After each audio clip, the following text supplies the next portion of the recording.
Fitri Maharani dengan NIM 200106048 Prodi Farmasi Fakultas Saintek. Kembali lagi pada podcast saya, yaitu The Podcast. Podcast kali ini saya akan membahas tentang peranan mikroorganisme dalam kehidupan sehari, baik itu peran positifnya maupun peran negatifnya. Sebelum itu, kita harus tahu dulu nih, apa itu mikroorganisme. Mikroorganisme atau mikroba adalah organisme yang berukuran sangat kecil sehingga untuk mengamatinya diperlukan alat bantuan. Mikroorganisme juga disebut organisme mikroskopik. Mikroorganisme seringkali bersel tunggal atau uniselular maupun bersel banyak atau multiselular. Nah, jenis-jenis dari mikroorganisme yaitu bakteri, virus, parasit, jamur, dan ragi. Nah, untuk peran positif dari mikroorganisme, contoh dalam produk industri farmasi, pemanfaatan mikroba dapat menghasilkan produk dalam bidang industri farmasi. Contohnya, terdapat pada produk antibiotik, karena antibiotik berasal dari bakteri. Nah, lalu ada vaksin. Vaksin juga berasal dari virus maupun bakteri yang telah dilemahkan sehingga tidak dapat menimbulkan penyakit. Lalu ada vitamin. Beberapa vitamin dapat diproduksi melalui fermentasi mikroorganisme dan digunakan sebagai suplemen makanan.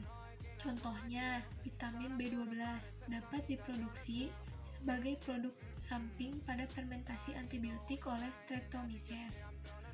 Nah, selain itu, untuk produk industri farmasi, mikroorganisme juga dapat bermanfaat untuk produk olahan pangan. Contohnya pada yogurt.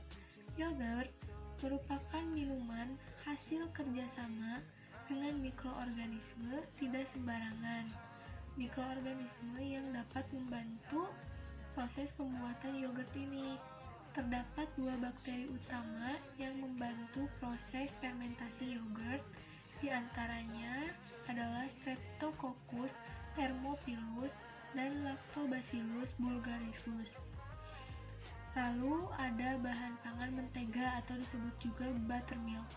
Dihasilkan dari susu skim atau susu rendah lemak dengan bantuan bakteri asam laktat. Nah, buttermilk mempunyai karakteristik pada tekstur, rasa asam, dan aroma.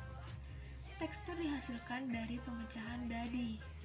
Aroma dan rasa disebabkan oleh diasetil-asetildehid dan produk metabolik lain dilepaskan oleh bakteri fermentasi tersebut.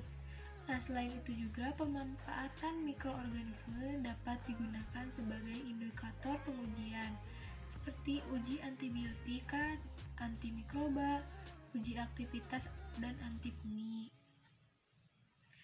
Nah, selain ada peran positif, mikroorganisme pun dapat memiliki peran negatifnya. Di antaranya dapat mencemari bahan pangan. Contohnya Clostridium botulinum, penghasil toksin pada makanan dan minuman kaleng.